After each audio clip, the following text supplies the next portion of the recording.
quindi intanto dalle 5 che sono in piedi, per cui ho scritto poco questa settimana, ma diciamo che qualcosa ho scritto, ho letto, per cui forse però senza leggere quello che ho scritto, rileggere, qualcosa vi ho mandato, mi pare. Poi non so, forse si salta un po' di palo in frasca. La questione ovviamente è sempre quella della voce, l'imminenza e l'atto era il titolo che avevo scelto. E l'atto di parola sollecita l'imminenza e quindi ha a che fare con l'evento, non è staccato, separato dall'evento. Questa è un po' la tesi. Ma lo riprendiamo magari nel dibattito, quindi lascio a voi avviare il dibattito e ciascuno di voi pone delle questioni, come abbiamo fatto l'ultima volta. L'ho trovato abbastanza interessante quel modo di procedere, no? Per cui, no? Mi pare. Per cui io tenterò di articolare le questioni, magari di tornare anche su quello che ho scritto. È evidente che se io vi propongo un titolo così, diciamo, singolare, l'imminenza e l'atto, voi non è che potete tanto formulare delle domande, però si accetta qualsiasi domanda. Il titolo di quest'anno ha a che fare con la voce, poi vi dirò di alcune letture che ho fatto, in particolare sulla questione dell'anatomia del corpo, a partire da considerazioni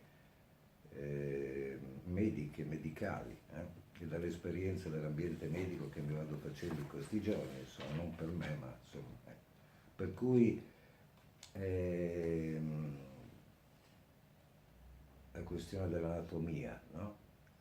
La questione del mondo medicale, che è un mondo che ragiona oramai soltanto per statistiche e per... no, l'eccezione non è contemplata, quindi la statistica diventa certezza e questo è molto problematico. Comunque, vabbè. A voi la parola, le questioni, domande. Qualcuno che rompa il ghiaccio.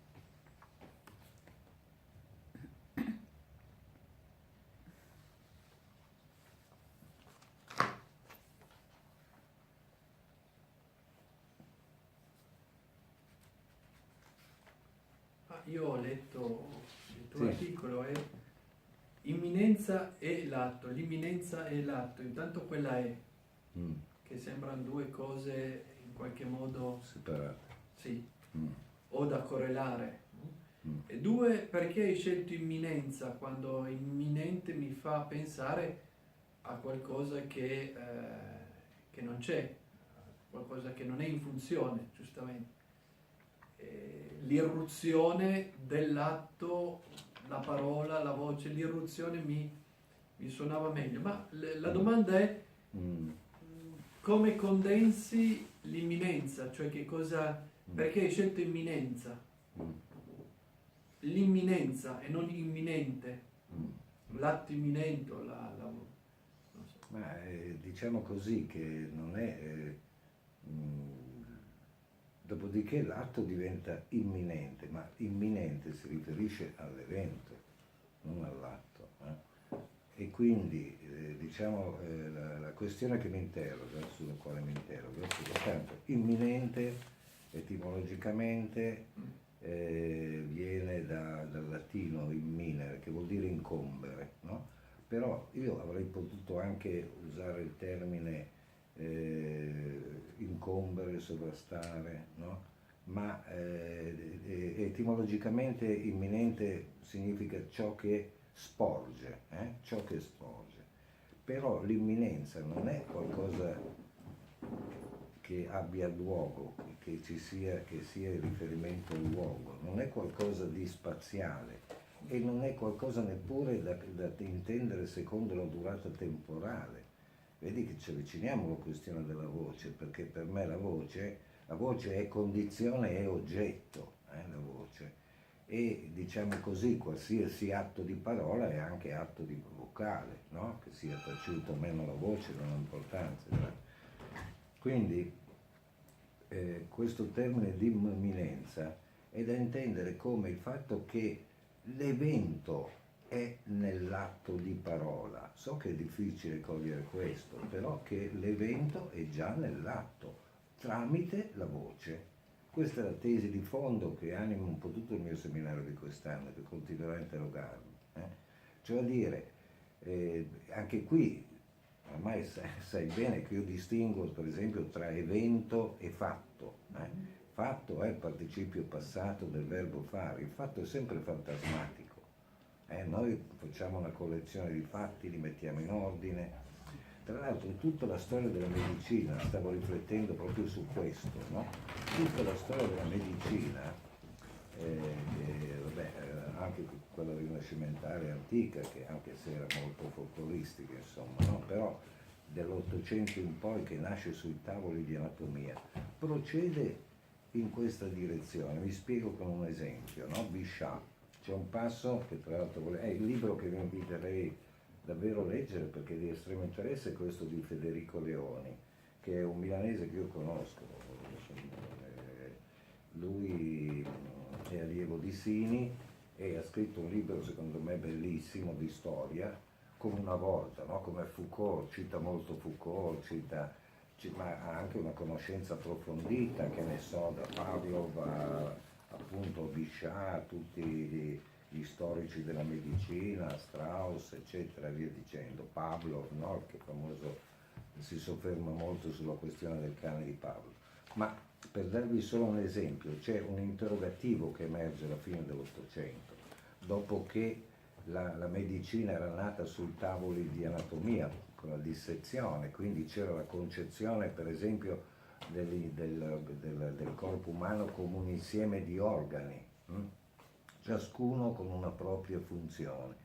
E quindi, come dire, c'era l'idea di una sostanza, che il corpo umano fosse una sostanza, le cellule, no? un plasma, fluidi, tutto quello che volete, il sangue, eccetera, che fosse una sostanza, e Bichat introduce questo punto interrogativo.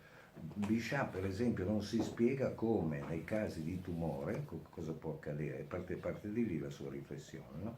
Si avvenga che alcuni organi, chiamiamoli ancora così, poi io non ho il linguaggio medico, vi invito a leggerlo perché è molto profondo e molto interessante, alcuni organi che sono assolutamente lontani rispetto all'organo di origine, no? Della neoplasia o quello che è, vengano interessati, no? È quello che si chiama la metastasi, no?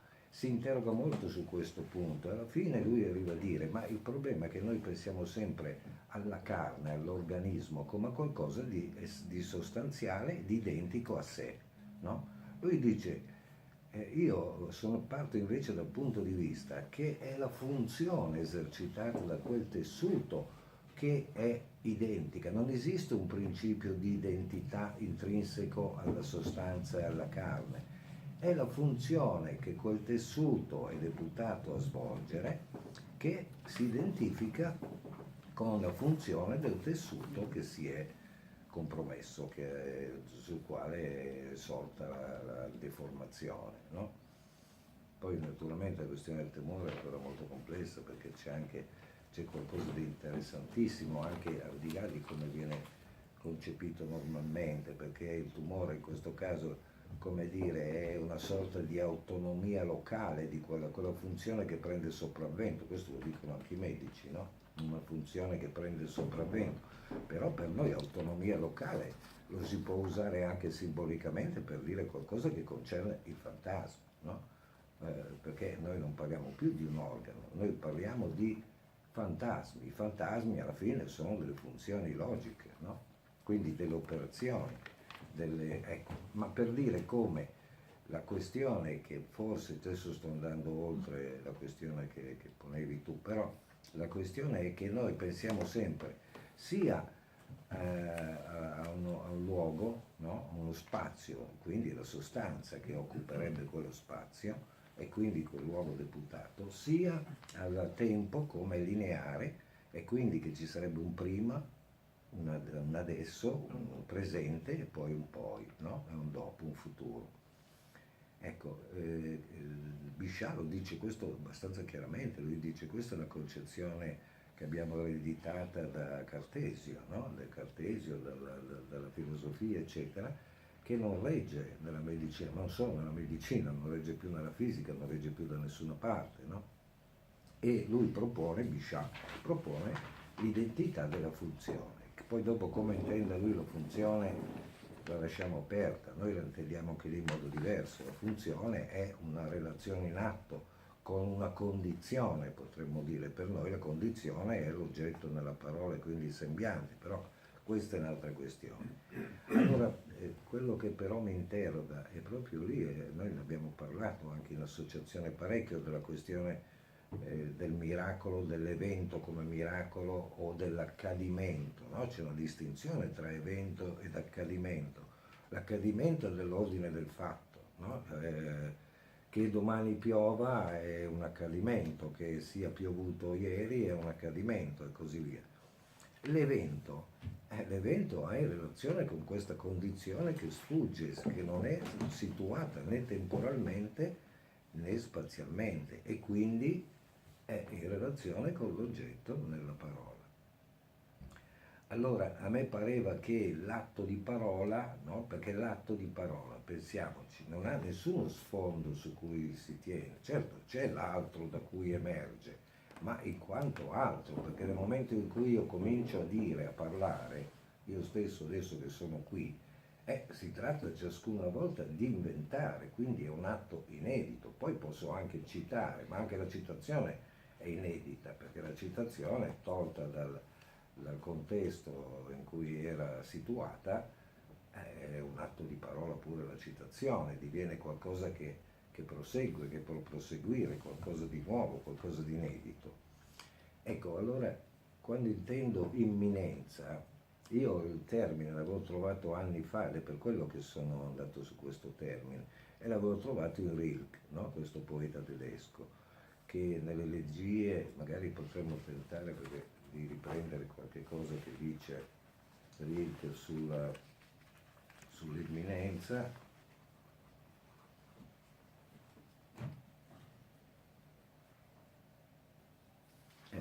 come qualcosa che sta per accadere, no? L'imminenza. Quindi, allora dico semplicemente, vediamo se trovo qualche citazione, così non è lodario.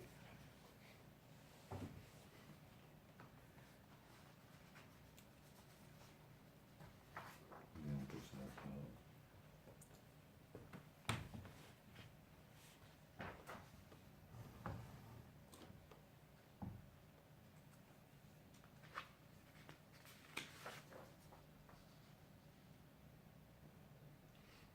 Ecco qua.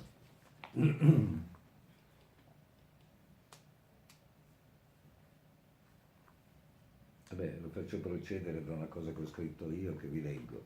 Il racconto, come l'atto di parola, non procede dall'universale né dal particolare, perché è al di là di questa alternativa.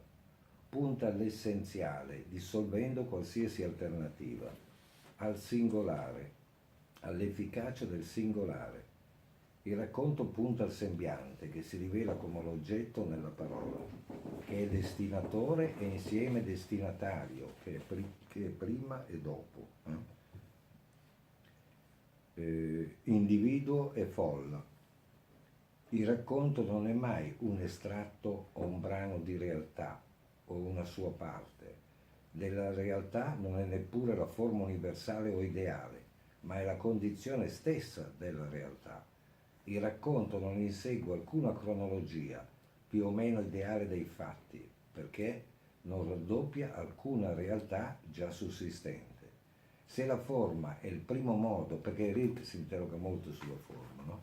Se la forma è il primo modo di apparizione della funzione di sguardo, il passato, il presente e il futuro riguardano soltanto il discorso. Il tempo del racconto è il tempo singolare e assoluto dell'imminenza. Ecco, qui allora possiamo riprendere alcuni versi della settima elegia di Rilke, dove troviamo questo cenno all'imminenza. Allora cito Rilke: ogni cupa giravolta del mondo afferra questi diseredati, gli umani, sono gli diseredati della condizione umana. Non appartiene ad essi il prima né ancora il prossimo poi, perché anche l'imminente è lontano per gli uomini. L'imminente è qualcosa che è lontano, ma attenzione, ma questo non deve confonderci, anzi ha da darci più forza per serbare la forma che ancora ravvisiamo. Che così, semioscuro, l'avevamo forse qualche anno fa citato in un seminario che mi sembra avevo intitolato Il visibile e l'invisibile, perché si occupa molto di questa dicotomia, no? Facendone un ossimoro per lui, il visibile e l'invisibile.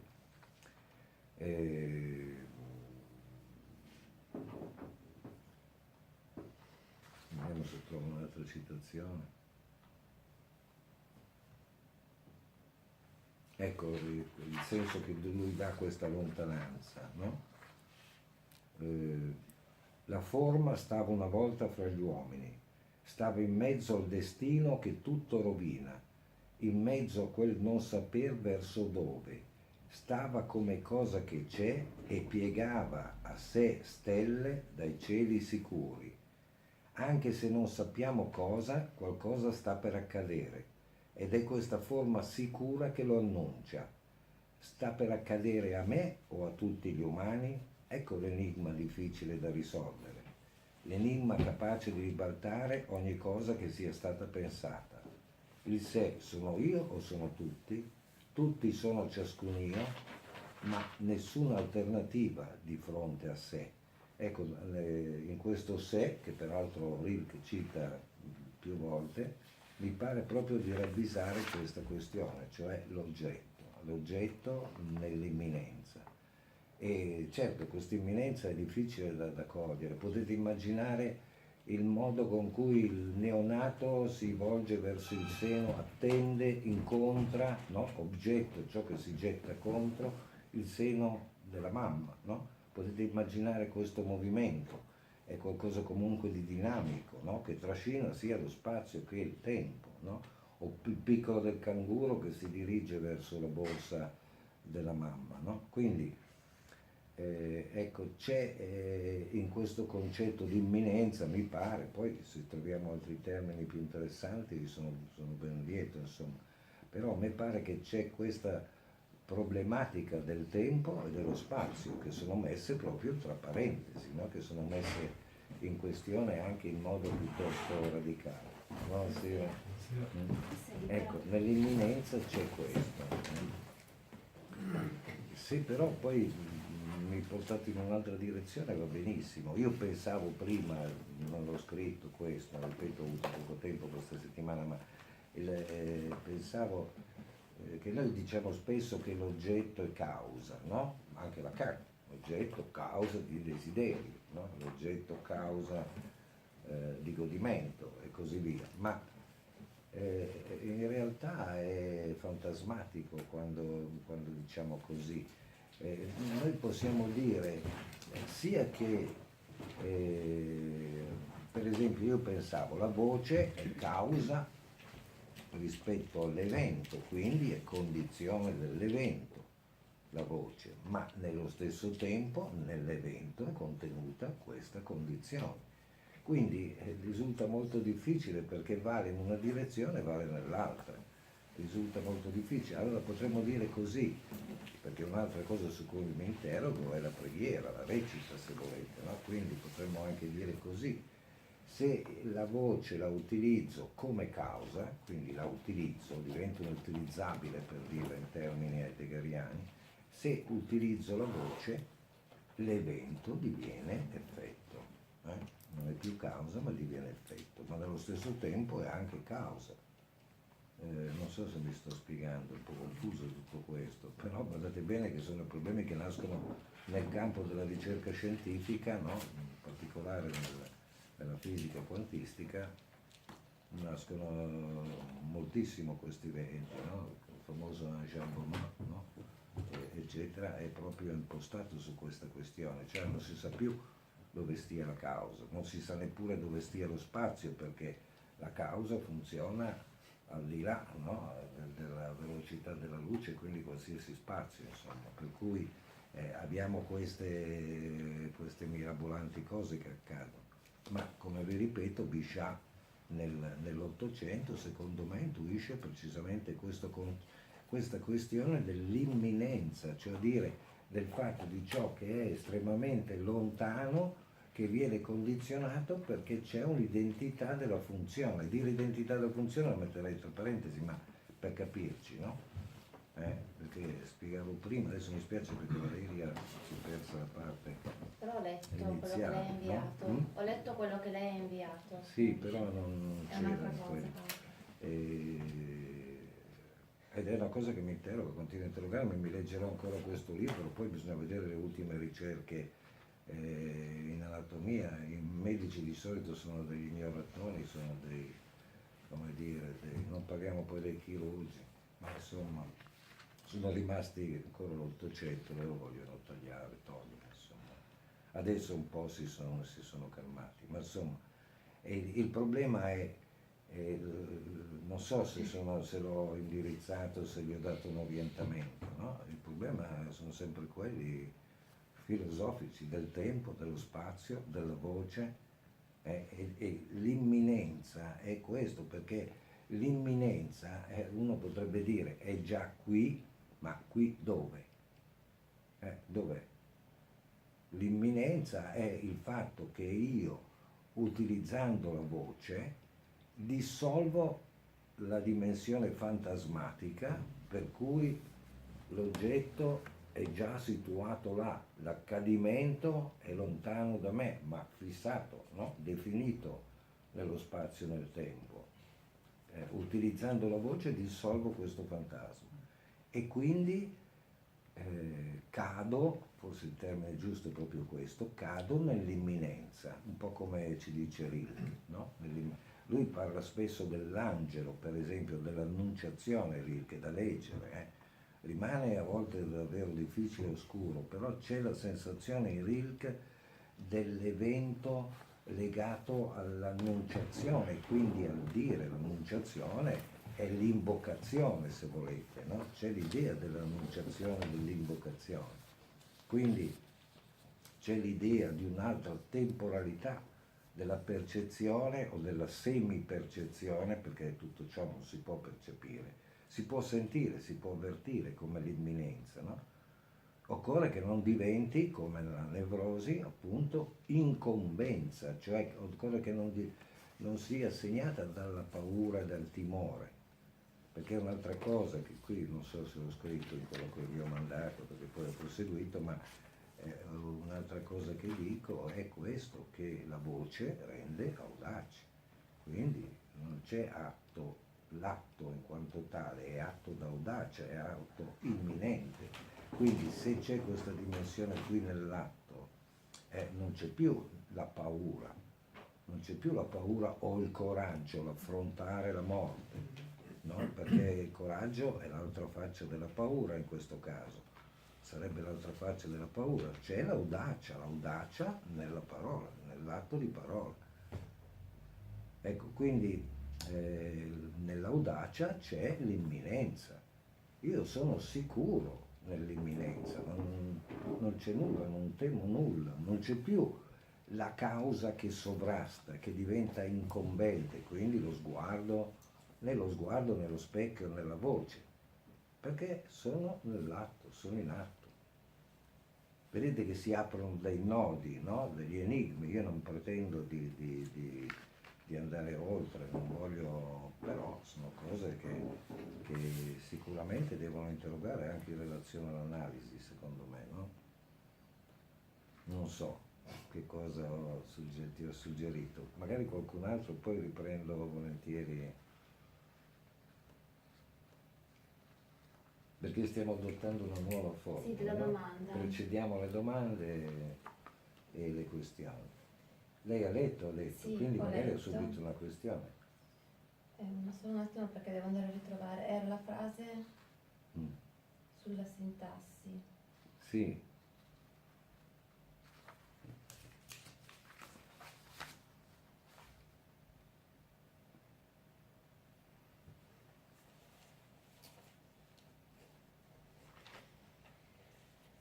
Allora, Allora, lei scrive il legame della sintassi, mentre sì, ognuno si crede padrone della sintassi. Nessun legame è destituito fra voi, fra ognuno di voi. Il nome non è in funzione nel dialogo. Ecco, Sì, questa questione della sintassi mi interessava. mm, E poi sì, anche la parte rispetto la voce, che è la fine, mm, per restituire il tempo all'imminenza, dunque per evocare l'evento, per approssimarlo. Anche c'è questa inversione di cui lei parla, no?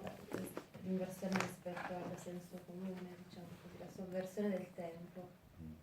Ma la sintassi, pensavo questo perché a partire da una sorta di obiezione, poi non ho capito molto bene l'osservazione che faceva la nostra amica, che questa sera non c'è la psicoterapeuta, come si chiama già? Margherita. Margherita.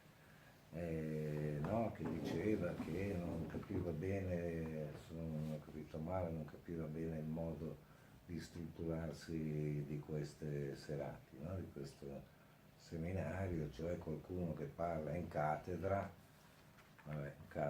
e qualcun altro che ascolta, no? E allora mi è venuto in mente proprio questo, che il legame non è tra ciascuno di noi, il legame è sintassi, syntax etimologicamente significa legame, no? Unione, legame. Quindi non c'è nessun legame da ritrovare tra di noi o già dato o da istituire, ciascuno parla singolarmente e il legame è quello della sintassi, cioè la sintassi che conduce alla frase. Non è già dato, non è già istituito, la sintassi è ciascuna volta l'avvio e la sintassi è avvio, non c'è nessuna sostanza sintattica, non c'è nessuna grammatica, no? La grammatica è quella che mettiamo del credersi una comunità o del credersi che siamo tutti amici, che ci facciamo compagnia, no? Buona compagnia, che abbiamo, no? Ciascuno deve proseguire per la sua via, deve trovare la sua sintassi, potremmo dire così.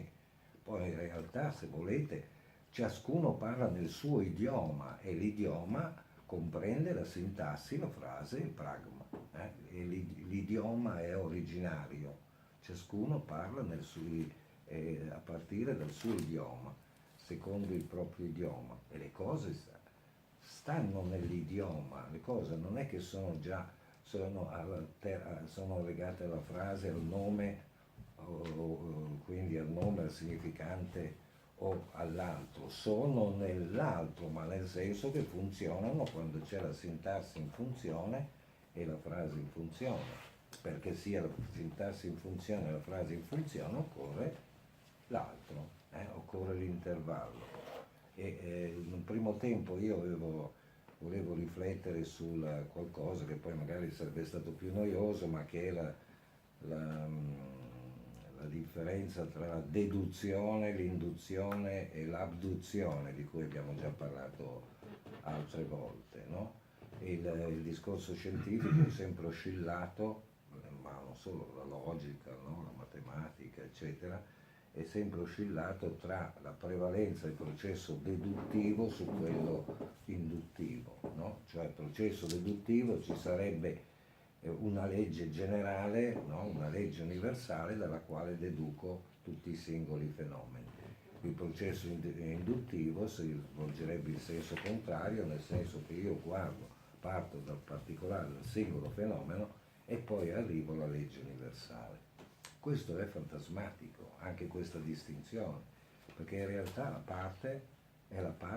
il tutto è la parte di qualcosa a sua volta, no? È la parte di una parte il tutto. Quindi non posso distinguere così facilmente tra il tutto da una parte e la parte dall'altra. Mm?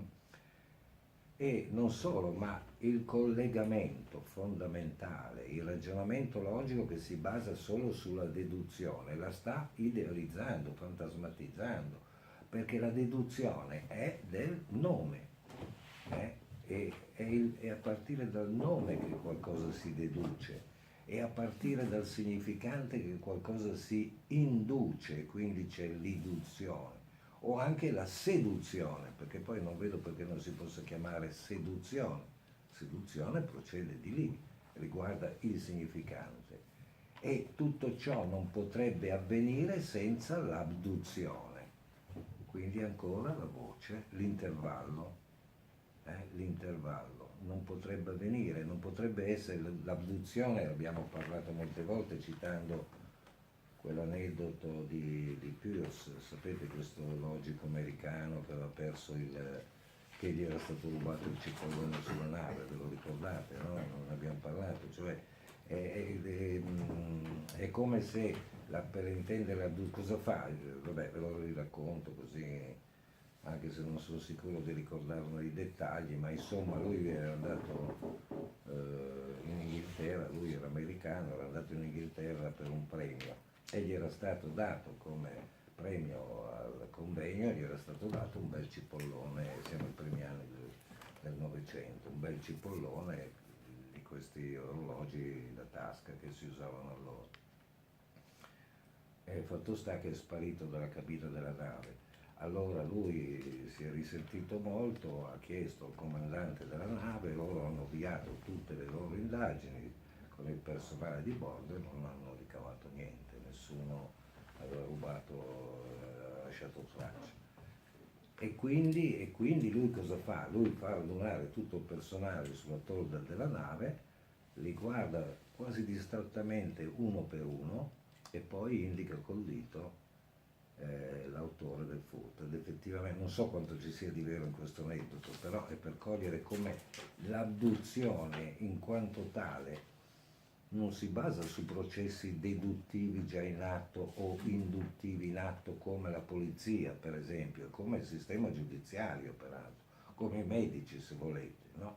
Non si basa su questi elementi, ma, come dire, è qualcosa che è di un'invenzione, è un atto, l'atto è adduttivo, l'atto è qualcosa che si sgancia dal prima, dal poi, dalla causa, dal nesso causale già determinato, quindi dalla deduzione e dall'induzione separate l'una dall'altra. L'abduzione è qualcosa per cui, come dire, mi affido quello che vale. È molto probabile che non funzionerebbe, insomma, così semplicemente, no? Basta indicare, lasciar fare all'altro, però l'analisi è questa, no? Cosa facciamo in analisi? Lasciamo fare all'intervallo la parola, procediamo per abduzione e inventiamo per abduzione.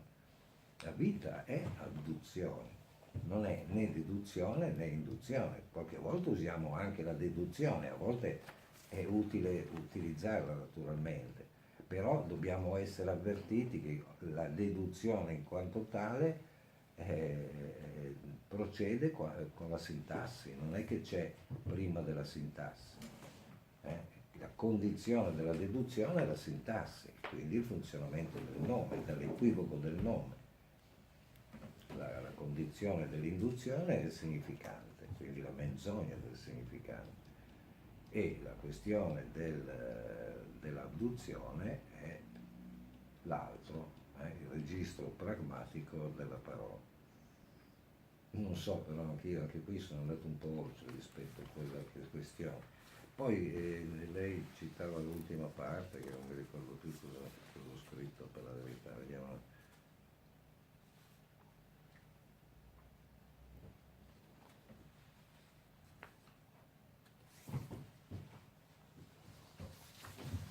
Dunque.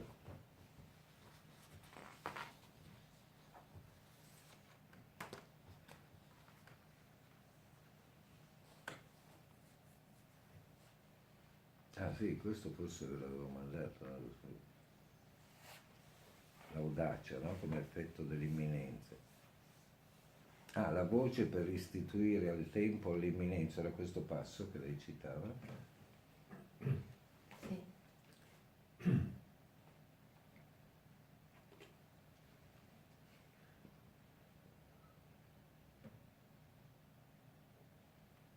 Mhm.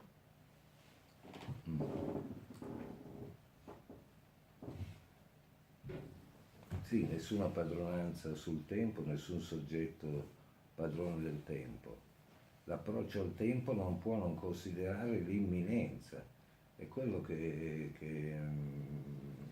accennavo prima all'inizio, no? Cioè che appunto per quanto riguarda l'imminenza non c'è un prima e un poi, no? È qui ed estremamente lontano. Perché mai dovrebbe essere situato l'evento che deve accadere, l'evento che accade? Non c'è nessuna ragione. Certo è difficile perché noi immaginiamo che la logica sia il migliore, la nostra mappa più credibile, no? La logica. Diciamo così, se adesso tutti voi uscirete, andrete a casa vostra, sapete come fare perché avete come dire, la mappa in testa di Torino, no? Sapete muovervi, sapete dove dovete andare. Certo, questo è un ragionamento, vi basate sulla deduzione. A parte il fatto che potrete inventarvi anche nuovi percorsi e magari più convenienti, quindi non è detto che debba essere sempre la stessa, no? Lo stesso. Ma per dirvi, questo devo citare un episodio che mi riguarda, no? Che quando ero ragazzo io lavoravo a Berna molto spesso d'estate, in una fabbrica, avevo 18 anni e d'estate andavo, durante le vacanze del liceo, andavo in Svizzera a lavorare. E il padrone di questa fabbrica, che era Carton Fabrik, ed era gli italiani erano ancora malvisti, stiamo parlando degli anni 70, sì, ancora 68-70 insomma. Il padrone di questa fabbrica, che pure maltrattava soprattutto gli italiani tantissimo, però aveva deciso di favorire gli operai e siccome per arrivare all'entrata del cancello della fabbrica bisognava fare un lungo giro per i campi, era a Schwabing vicino a Berna, e aveva deciso di aprire un varco nel muro, di costruire una mulattiera in modo che potessero passare e accorciare il percorso per giungere in fabbrica. Oh, ma ce ne sono solo pochi, 2 o 3 italiani, me compreso, hanno utilizzato questo, gli altri continuavano, no? Per quello si dice Schweizerdeutsch, sono cioè per dirvi che, come dire, forse fa capire come non è così facile, la deduzione o l'induzione è qualcosa che dobbiamo imparare, dobbiamo apprendere. Altrimenti noi tendiamo a fare sempre le stesse cose, no? Non so se mi sono spiegato, cioè a dire la questione dell'ossessivo è un po' questa, l'ossessivo deve arrivare in orario perfetto, altrimenti salta qualcosa, deve fare le stesse cose, deve appoggiare sempre. Ha un ragionamento deduttivo, già rappresentato in testa, deve seguire quel ragionamento deduttivo. Quindi capite che la questione clinicamente è anche rilevante, no? Mi fermo qui perché dovevo fare in modo che parlassero un po' tutti. Che riguardo sto guardando,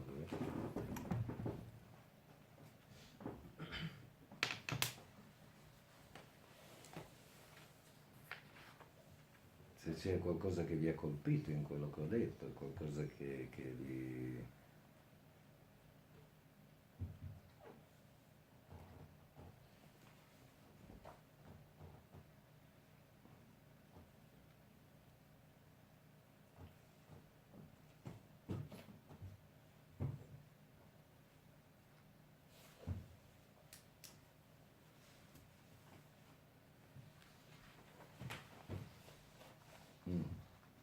nessuno di noi che segue una propria logica che dica qualcosa.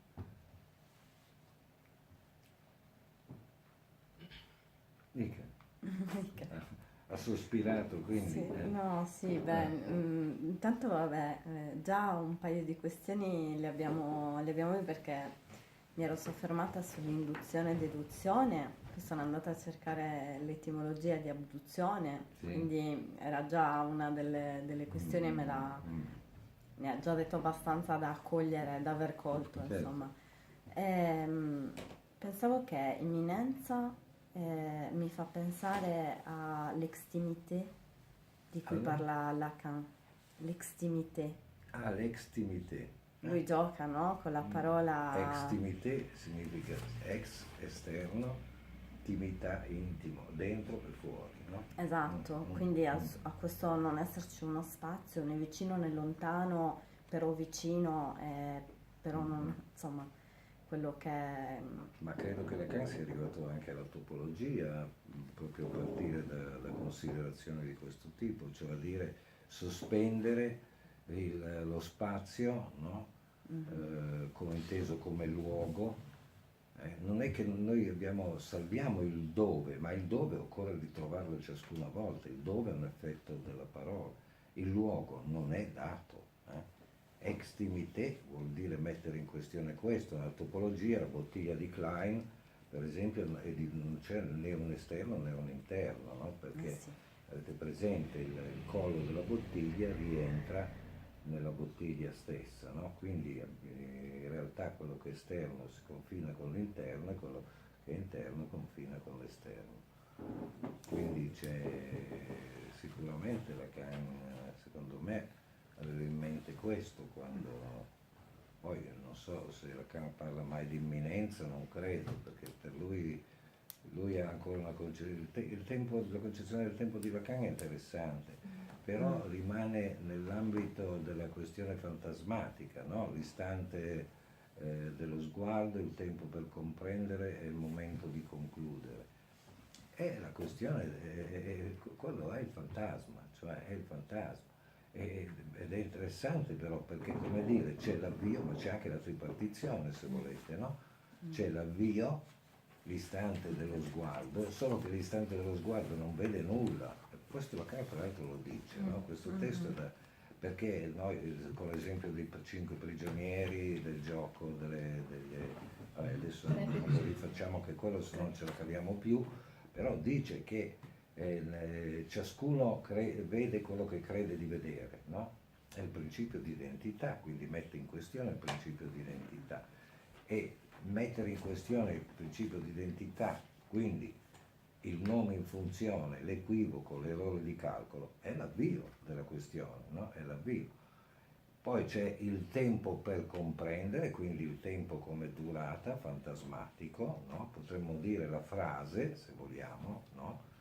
E poi c'è il momento di concludere, che è l'atto, se volete. Lacan non lo dice, non lo dice in questi termini, però come dire, in germe sicuramente, secondo me, c'è questa questione, no? Il momento di concludere come l'atto, come la catacresi, come l'abduzione, come quello che si indicava prima, no?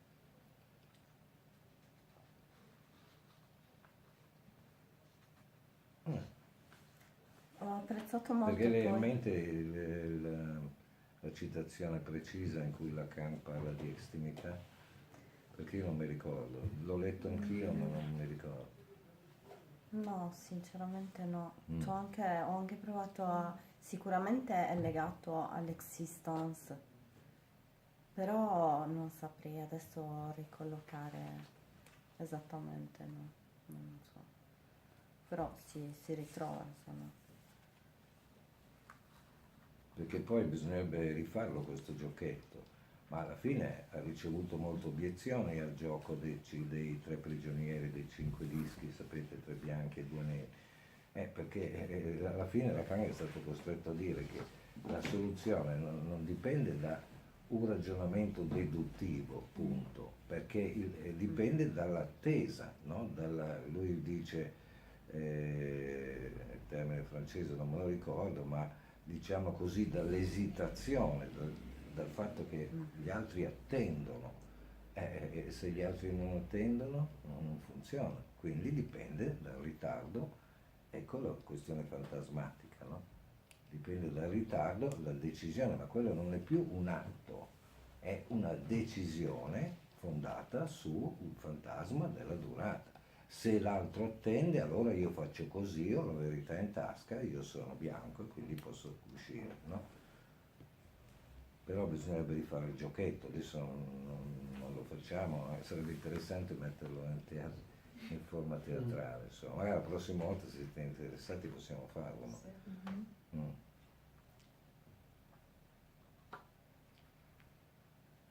Quindi quando si dice, Sì, quando lei dice è fantasmatico, questo è fantasmatico, vorrebbe dire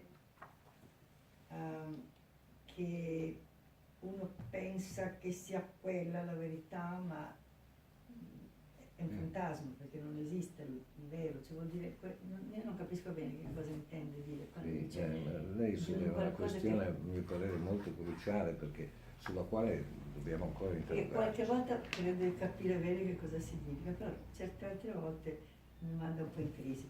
Sì, perché noi distinguiamo, quando diciamo fantasmatico c'è sempre un'accezione negativa, ma il fantasma non è nulla di negativo, senza No, il fantasma non potremmo neanche ragionare. Però Ecco. noi parliamo, per indicare il fantasma negativo, diciamo fantasma materno, no? Ecco. Quindi distinguiamo il fantasma in quanto originario, la relazione con l'oggetto.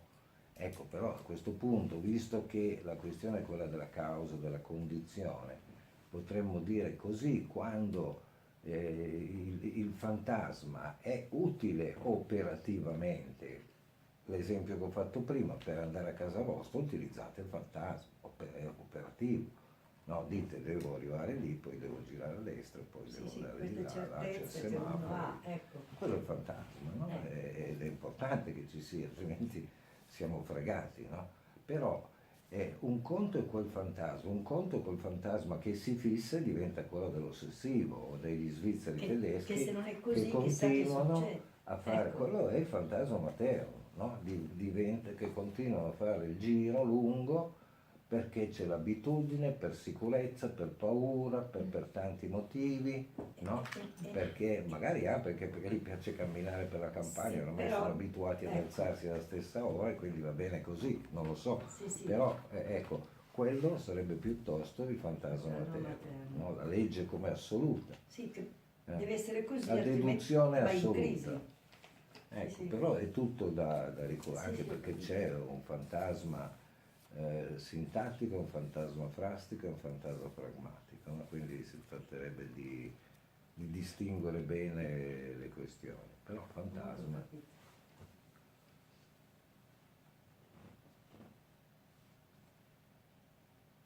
Qualcun altro?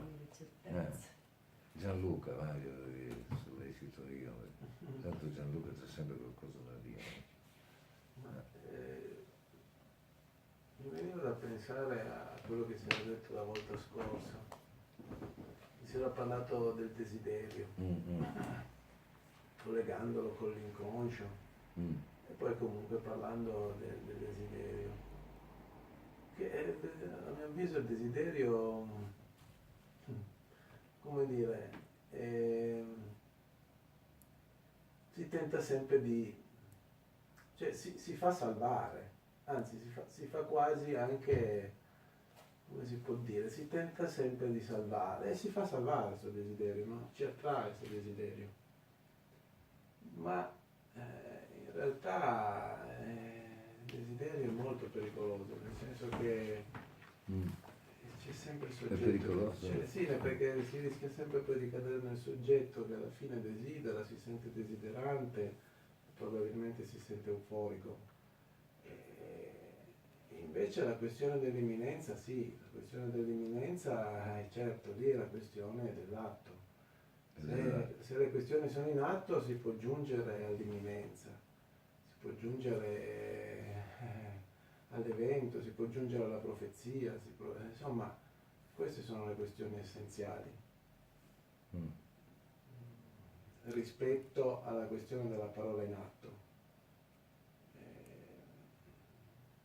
Io stesso spesso mi faccio un po'... Voglio dire ancora, è molto interessante, poi di aggiungere qualcosa. No, perché la questione è se c'è l'evento, se c'è l'imminenza dell'evento, c'è anche una leggerezza, cioè c'è anche un qualcosa che non dobbiamo scambiarlo per desiderio, perché appunto il desiderio magari invece è questo qualcosa che ha a che fare di un soggetto che si sente bene, si sente desiderante, ma molto spesso è euforico. Sì, certo, c'è il rischio dell'euforia lì. E invece qui è una questione che è una questione appunto... Sì, ho cambiato un po' lo stile anche sul suggerimento del nostro amico Edoardo qui. E per forse proprio, come dire, invece che lasciarvi desiderare, un dibattito, ma forse non basta, no? Quindi è proprio per quello e non credo che un dispositivo di parola che non punti a quello possa funzionare. Credo che la questione è cruciale. Poi certo possiamo chiamarla imminenza, possiamo arrivare a introdurre la questione della profezia, del sembiante, eccetera, perché sono tutte collegate le questioni. Però quello che mi aveva spinto è proprio questo, il tentativo che ciascuno di voi si confronti con l'atto.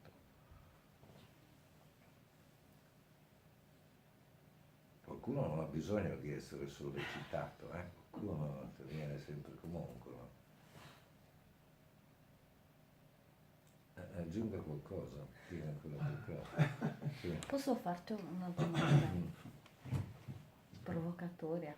Tipo, non pensi che l'imminenza potrebbe essere la condizione del desiderio?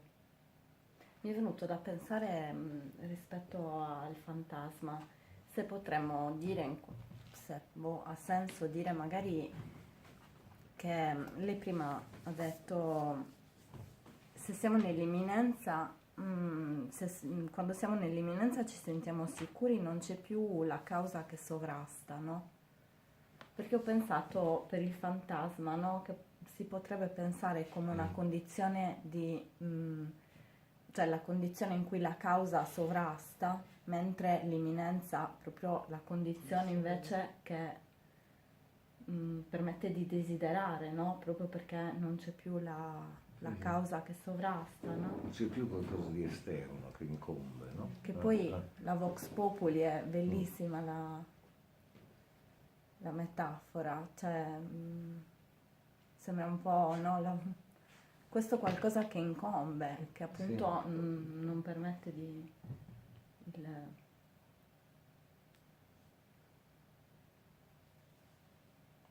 Perché non penso che desiderare sia solo... cioè, il rischio dell'euforia, cioè, sì, sarebbe anche interessante vedere quando, no, magari il desiderio degenera nell'euforia, no, degenera per intenderci. Però non penso che sia solo, cioè, desiderio uguale euforia, insomma.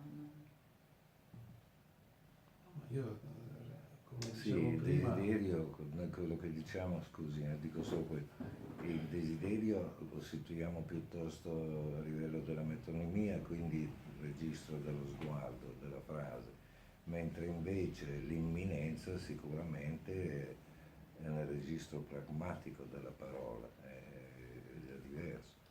Per cui c'è il rischio effettivamente come dire, della bipartizione euforia-disforia in relazione al desiderio, che non c'è invece nel registro pragmatico. Mi sembra, dica sì. Era una considerazione. Sì, sì, no, ma... Era che io personalmente alle volte, come dire, mi viene da usare questo termine, come se ricadessi nel porre in auge il desiderio, ma poi invece appunto altre volte mi è capitato di invece appunto magari si fanno preferire altre cose che appunto possono essere l'imminenza, possono essere la provvidenza, possono essere questioni che appunto io dicevo la questione soggettiva, che Mi sembra che il desiderio ricada sempre in una questione, possa ricadere, mentre parliamo di imminenza, parliamo di provvidenza, non ci viene da usare la parola soggetto, proprio non ci sta da nessuna parte la parola soggetto. Esatto. Però per Lacan il desiderio è il desiderio dell'altro, non è il desiderio soggettivo. Quindi anche per come, non perché Lacan può anche insomma aver detto delle cose con cui uno può non essere d'accordo, però io lo vedo, cioè se io penso al desiderio lacaniano, Sì, Lacan il desiderio è il sottrae desiderio dell'altro. il desiderio della voluntas, no? Della volontà di un Cioè il soggetto. desiderio non è il Quindi, godimento. il desiderio dell'altro, però appunto anche dire desiderio dell'altro è un po' forzatura, a meno che non sia preso nell'equivoco, appunto, no? Dell'altro nel senso che è l'altro che desidero oppure il desiderio di altro, no? Quindi il desiderio è se si mantiene, non incorre nell'euforia, nella disforia, finché rimane intransitivo, no? Cioè non è rivolto verso un oggetto già definito, rappresentato, altrimenti è un guaio. Transitivo. Però allora appunto in questo caso il desiderio diviene imminenza, cioè è in atto, non può che essere in atto, altrimenti è rappresentato.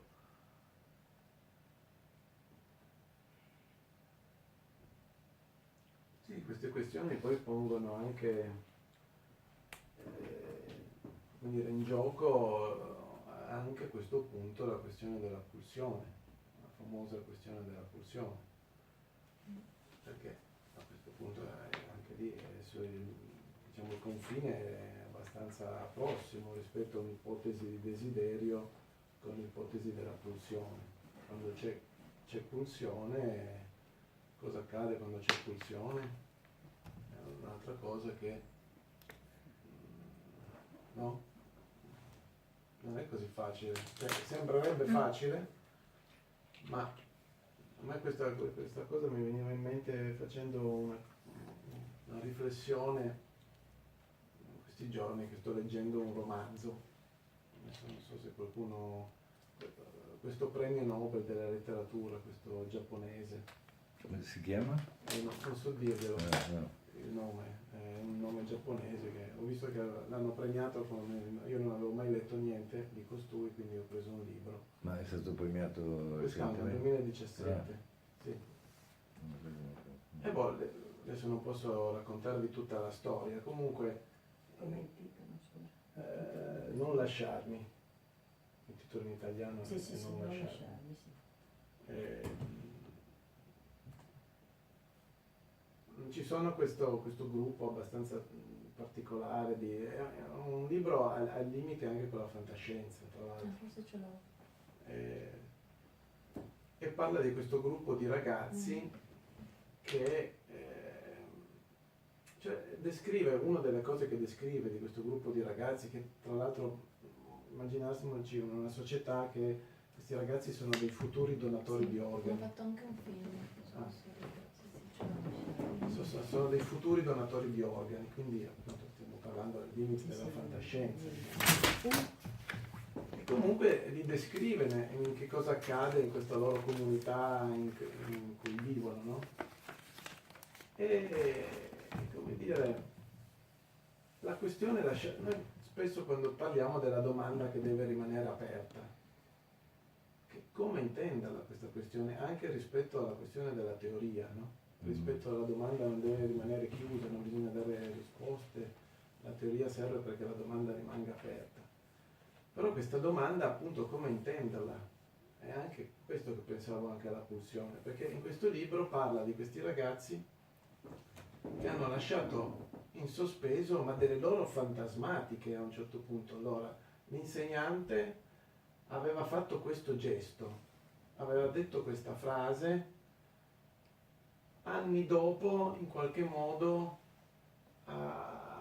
ecco adesso capiamo che quell'insegnante forse voleva dire questo, però nell'ordine di qualcosa che ha a che fare col comportamentismo, non con una questione teorica che rimane aperta, non con una domanda che rimane aperta. Cioè loro continuavano sul binario, a mio avviso, sul binario che direi comportamentista. Non si era capito quell'insegnante, quell'atteggiamento che aveva avuto, quel comportamento, quella cosa. Adesso anni dopo forse qualcosa allora voleva dire, ma non è detto che volesse dire. Loro da una cosa passavano all'altra. Però quella non è la domanda che deve rimanere aperta. E quindi anche la pulsione in qualche modo. Appunto dire che cos'è che rimane. Se la domanda rimane aperta, a mio avviso c'è pulsione intellettuale, come chiamiamo noi, c'è pulsione anche ad intraprendere, a continuare ad intraprendere senza porsi appunto dei fantasmatici ostacoli, se non appunto affrontare l'ostacolo vero e proprio del fare. Era una maniera, mi veniva in mente appunto di dirvi questo, insomma, sulla questione della pulsione, anche questa è della domanda che deve rimanere aperta, cioè cercando di conciliarla con la questione dell'atto, insomma, no? Sempre anche...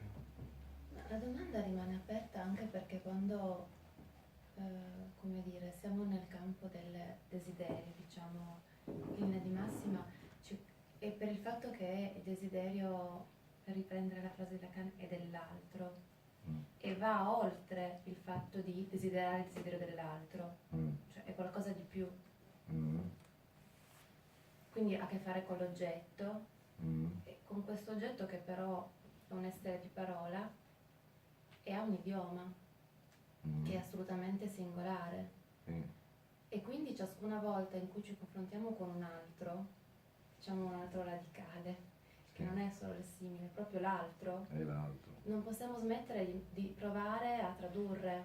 E questo processo di traduzione in fondo è un incontro continuo con un ostacolo, cioè con qualcosa che non sappiamo di noi e di quell'altro. E secondo me è per questa ragione che la domanda può rimanere aperta, perché è come se fosse un modo di procedere che si sostiene su qualche cosa, perché poi c'è qualcosa che ti spinge, no? Ad interrogarti. E veramente si compone di momenti di solitudine dove non sai, dove c'è l'intervallo, la sospensione, e poi momenti di incontro, perché poi incontrare l'altro è bello. C'è qualche cosa che ti sostiene, secondo me, che sostiene la ricerca. E invece, per tornare a quello che dicevi tu, io devo dirti che prima ho visto il film, mi era piaciuto e ho sentito anch'io la stessa cosa che dici tu. Cioè, in quel film c'erano degli spazi molto interessanti, poetici, però allo stesso tempo c'era un senso, come dire, mortifero.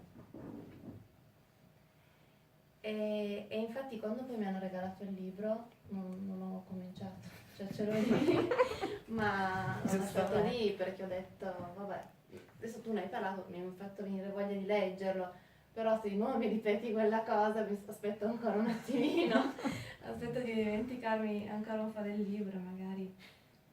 E poi così, concludendo questa... No, perché sono temi interessanti, perché alla fine ci stiamo interrogando su che cosa fa legame, che cosa è il legame, che cosa porta avanti, no? La dimensione culturale, che poi è la dimensione propria dell'uomo, no? Io faccio fatica a dire qualche cosa se non questo. Se utilizzo la voce l'evento diviene effetto. A me questa frase fa pensare a quell'altra considerazione di Freud, per cui passato, presente e futuro sono inanellati, no? C'è la questione del futuro anteriore, secondo me, in questa frase qua. E poi c'è anche la dimensione del sogno, cioè ho come la sensazione che nel sogno sia questa la logica temporale. Non so dire altro. L'altra logica. Ha a che fare con l'abduzione, ha a che fare anche con la profezia. C'è qualcosa di questo. La catacresi, per esempio, no? Catacresi, sì. C'è una metafora. È come se ci fosse una sovversione del tempo lineare. Non so so, Cioè io leggevo questa storia della medicina e mi accorgo che alla fine anche le cose che sembrano più, no? Uno dice scopre, no? Si scopre, si scopre, si scopre. No, si inventa ciascuna volta il passaggio che fa sì che, e quindi occorre la catacresi, occorre che il corpo e la scena, perché la catacresi poi è questa, no? Pensate, il braccio del fiume, no? L'occhio del ciclone, vedete che c'è sempre un organo, una parte del corpo e c'è la scena, no? Il braccio del no, fiume. il braccio del l'occhio fiume ciclone. era già lì, ad un certo punto tu quella cosa la chiami il braccio del fiume. Esatto. Sì. Era già lì. Sì, però attenzione, non la cosa, il fiume, forse il fiume non esiste prima del braccio del fiume, cioè non c'è distinzione tra il braccio, Sì. tra l'occhio che vede il fiume e l'occhio, quello che voglio dire. È il braccio che a volte ti fa arrivare al fiume. Sì, Cioè anche, quel gesto di invenzione che... sì, è un'invenzione, è qualcosa di un'assoluta novità, no? La catacresi è questa, anche se voi cercate nel dizionario e trovate per definizione catacresi l'abuso linguistico, ma l'abuso è precisamente questo, è l'avvio della questione, non è la fine. E allora pensavo proprio a questo leggendo Bichat, ogni volta avviano qualcosa, no? Questo suppone che non c'è sostanza, che come dire, c'è la funzione, che prima della funzione non esiste il tessuto organico e cellulare, prima della funzione. Quindi confronta delle funzioni, no? Se no è tutto aperto, magari la prossima volta riesco a dirne qualcosa di più. Sentiamo ancora qualcun altro, per esempio, non so, magari qualcun altro. Bichat quando è Anche vissuto? l'ingegnere, Bichat quando è vissuto? Quando ha scritto? quando Quando ha i primi scritto del questo? Novecento, All'inizio del Novecento? finita l'epoca d'oro dell'anatomia patologica, quindi siamo nel 1910, devo controllare perché Siamo qui è un po' una lontani citazione, quindi dalla modernità, sì. dell'attualità. Io sono rimasta incuriosita da una cosa. Mm. Parlando di morte, noi diciamo la morte non esiste, fantasmatico immaginare una morte, mi pare di aver capito questo, no? Quindi niente di che. Però quando Valeria ha visto il film al quale si faceva riferimento, ha detto una frase come questa. Ha detto, sì, ho visto il film, però mi sembrava che fosse mortifero, dunque non mi è venuto voglia di leggere il romanzo. Allora i casi sono due. O sta morte non esiste, non fa paura a nessuno, quindi cosa vuol dire che è mortifero? Perché mortifero deve fare paura? Non ho No, capito perché io il non ho mortifero parlato non di ti invita a paura. leggere. Ma No, non parlo di sinceramente- paura, ho sbagliato io il Ah, termine. Però perché è una cosa mortifera che sa di sì. qualcosa di mortifero? Penso che mortifero si voglia sarà dire annoiata, ha a che fare- non so. Ecco, vuol dire noia? No, Cosa vuol dire mortifero? Allora non lo leggo. Cioè non ho capito il nesso. Vuol dire- tratteggiava degli aspetti Perché non magari- non si è invitati a Ma leggere un A qualcosa che volte parla di basta leggere mortifero? una riga per accorgersi o guardare una scena di un film per L'esperienza accorgersi. della Sì, ma morte della perché parola non deve c'è. essere No, ma può anche interessante essere- e ma uno può dice anche il motivo lo essere- leggo subito, può perché anche- dice può e anche tutti hanno detto sì è vero, per carità. Cioè l'atteggiamento era questo, no? L'immagine. Cioè, noi Io parliamo di morte ho perché- letto un libro che parla sempre di morte, cioè, io l'ho trovato interessantissimo. O sono una strana io, No, ma allora, siccome della Ma non è- morte non ne cioè, sappiamo cosa- nulla, è interessante lei. però parliamo della morte perché abbiamo esperienza della morte della parola. Esatto. Allora parliamo della morte, ma quando noi E nella sappiamo morte, benissimo nella che nella parola- morte non abbiamo nessun tipo Senta di Gianluca, esperienza. ma lei ci C'era consiglia qualcosa di di leggere malinconico. questo romanzo che non Sì, ho capito? io sono incuriositissima. Perché quindi anch'io sono incuriosito, magari ci dà anche il poi film questi voglio anni. vedere a questo punto. Infatti, A me ha dato, me ne sto appuntando, anche, ci sono anche titolo altre del questioni che mi suggerisce questo romanzo. Secondo me è suggestivo per questioni suggestivo. teoriche. Ma sì, ma infatti io ho detto era poetico, ma al contempo c'era qualcosa di malinconico. E io non è che ho sempre voglia di leggere cose di giapponesi malinconia. sono Ma vicini, mortifero ma tradotto sono tutti Beh, vorrebbe è dire lo malinconia. stesso, Ah, beh, qualcuno potresti forse dire avrà visto... malinconia. Qualcosa Per che si chiude, assimilarti no, un vuol po'. dire qualcosa nel mio Sì. universo di parole, Sì. mortifero, lo intendo come qualcosa che chiude la domanda o comunque la Che non chiude. ti incuriosisce, vuol dire questo, che chiude la domanda, cosa anche, vuol dire? certo, non Che non ti fa venire il desiderio di lei, quindi È ti una chiude cosa la di questo domanda. tipo, non mi Beh, è una bella metafora. Aiuta. Però Proprio tutto una sommato il metafora. bello è che lo tratteggia questo. Ma Non sì, è ma il infatti c'è libro- qualche cosa cioè, di tratteggia di qualcosa è poetico, che c'è potrebbe qualcosa di essere delicato, di mortifero. poetico, però non so, è abbastanza enigmatico, c'è dell'enigma sicuramente, io lo tengo lì, poi quando non so, che devo dire? Quando ti senti euforica per sbollire un po' ti leggi. Ho Ci sono scoperto tante altre che questioni che mi fanno riprendiamo sbollire questa Non per so, questione. qualcuno È ha visto forse questo film è più famoso, quel che resta del giorno. No. Io l'ho visto, però devi rinfrescarmi. È quello del maggiordomo inglese. Ah, bellissimo, bellissimo. Ecco, il libro da cui è stato tratto è sempre di questo giapponese. Ah, bellissimo. Cioè, è Dove va- confacente con la mia Allora, la persona. prossima volta si dice nome e cognome, così lo prendiamo. Sì, Ah, ma aspetti, Qualcun altro, ce n'erano due che No, no, ancora come qui dico, non sono il titolo- intervenuti. perché il titolo- Allora, Poi ce l'ho anche- qua, mi ero dimenticato. L'autore si chiama Kazuo Kazuo Ishiguro. Ah, Kazuo sì, Ishiguro. famoso E il questo. titolo qual è? Ha detto? Questo che io adesso è Non lasciarmi. Non Qui lasciare. ce l'ho uguale, sì, quello lì. Ah, Mi aspettavo un mattone, non so perché, è una No, cosa gigante. no, deve stare nel borsello. Un po' mortifero. Allora ce l'aveva. No, mi ero dimenticato che era nel sarà borsello. freudiana pure qualcuno. Anche lei. Allora, chi Calvi, così proprio. È dimenticanza? No. Pare che abbia... Paola?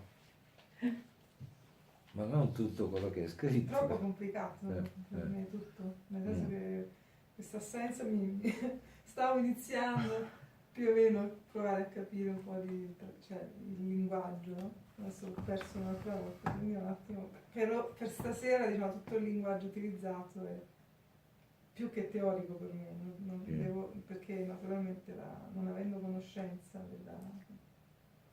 della materia, cioè afferro ma non afferro. Mm. Il discorso per esempio del fantasma che a me rimane come del sembiante, ancora mi rimane oscuro, cioè proprio che cosa si intende per una persona che magari come me non ha studiato certe cose, certi... Ma non sono da studiare. Beh, comunque insomma... Leggere magari, sì, ma studiare. studiare, leggere, entrare in questa... in Non questa- siamo per lo studio, non si capisce niente studiando, ma sembiante, specchio, funzione di specchio, di sguardo, di voce. Quindi ritorniamo lì. Questo è un punto, qualcosa che si sottrae sempre. Vabbè, forse occorre, come dire, occorre il tempo di un percorso. Ah, certo. Però a me pare che comunque tu riesca bene ad articolare le questioni, pur Ma essendo diciamo venuta qui. l'esperienza di vita e comunque quello che faccio è in altri termini, in altri modi, sento che è molto prossimo. Quindi, per esempio ho sentito molto prossima la questione dell'audacia nella voce, Sì, no? sì. Allora, lì sento l'audacia perché sento che nella voce c'è la potenzialità della trasformazione, del Vabbè, cambiamento. poi tu per mestiere. Vabbè, oltre a quello, sì, Eh, sicuramente. eh, Dove, ecco, il discorso della voce come corpo, sì. non è, cioè, ecco, il mio mestiere, il mio lavoro, il corpo è voce, Sì, no? certo. E quindi nell'ultima esperienza appunto di cui ho parlato l'altra volta, l'esperienza più importante sicuramente della mia vita, che è appunto la dipartita di mio padre, e la prima cosa che ho sentito è stata questa, no? Cioè il sentire che e la mancanza è nella voce, la prima cosa che manca è la voce, la parola di quella persona. Allora, io parlo in termini più concreti, poi non so se... quindi il discorso di come la voce trasforma e quindi la parola, questo potere della trasformazione della parola mi tocca molto, lo sento forse sto dicendo una sciocchezza, però lo sento imminente. Bisogna dire le sciocchezze. Ok, allora io lo sento imminente. Nell'imminenza sento l'urgenza, sento la necessità, l'ineluttabilità. Non so però se... Però non so se fare, l'urgenza... Cioè, sento che... Nell'imminenza le cose si fanno, non sono più, non urgono più tanto, si fanno e basta, credo, poi non lo so. Sì, ma si fanno perché non c'è possibilità di non farle, non possono non essere fatte. È inevitabile. In questo senso Diventa sento l'urgenza. puntuale, si è nella contingenza quando c'è l'imminenza, quando c'è l'atto appunto, si è in atto, quindi le cose si fanno. Non si rinvia più, non si procrastina. L'urgenza c'è quando ho procrastinato, no? Siccome ho rinviato, ho lasciato perdere tempo, adesso diventa urgente. No, non per me. Cioè? No, nel senso che è necessario, non è urgente perché ho procrastinato. Allora diciamo che è necessario, ma nel senso proprio che non si può fare, ripeto, non può essere altrimenti. Quindi, Su tutti i termini sui quali occorre riflettere, è necessario. perciò dico che io ho un linguaggio che probabilmente non, cioè senza probabilmente, sicuramente non corrisponde proprio al significato di della parola che uso, probabilmente ha un'altra.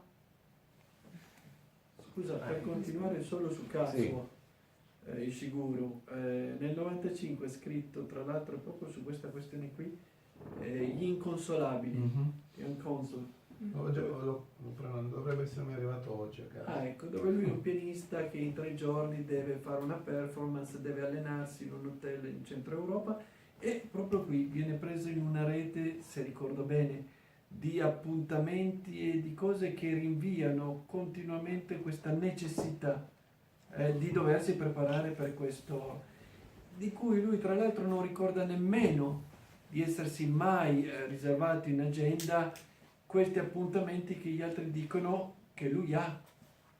E in fondo tutta la questione di come uscire da questa, ma è un libro che ho letto, comunque penso che sia sicuramente un autore che può farci, che dia veramente moltissima materia da ritrattare, da rivedere, al di là di tutto quello che abbiamo detto oggi.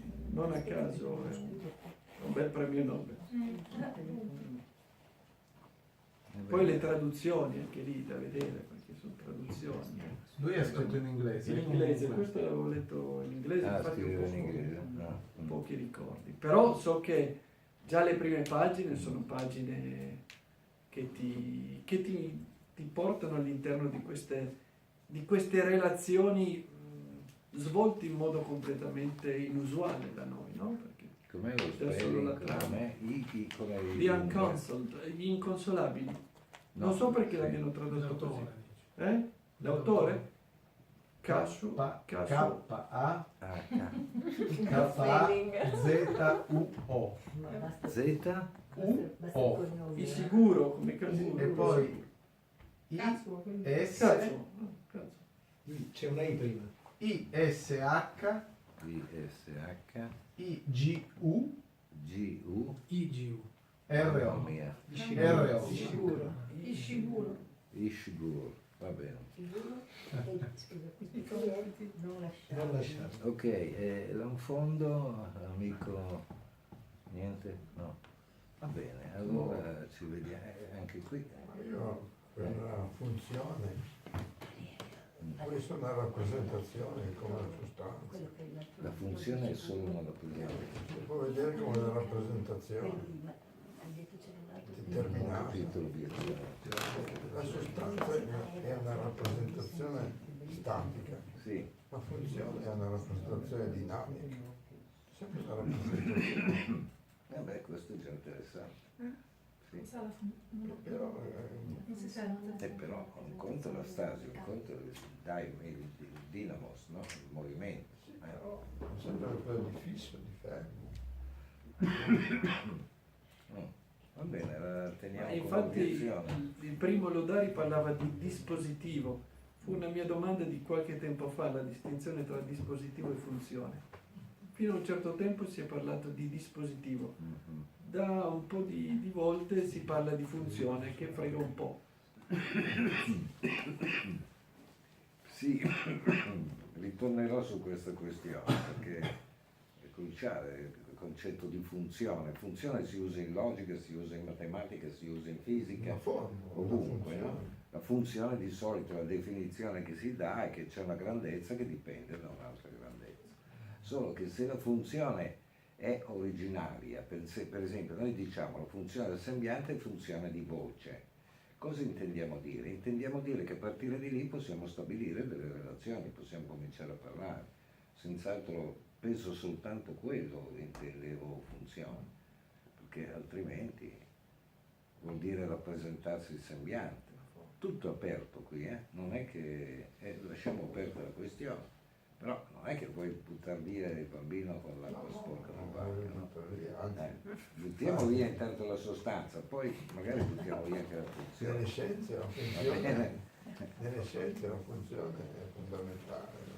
Va bene. Ok, vi ringrazio, ci vediamo. Grazie.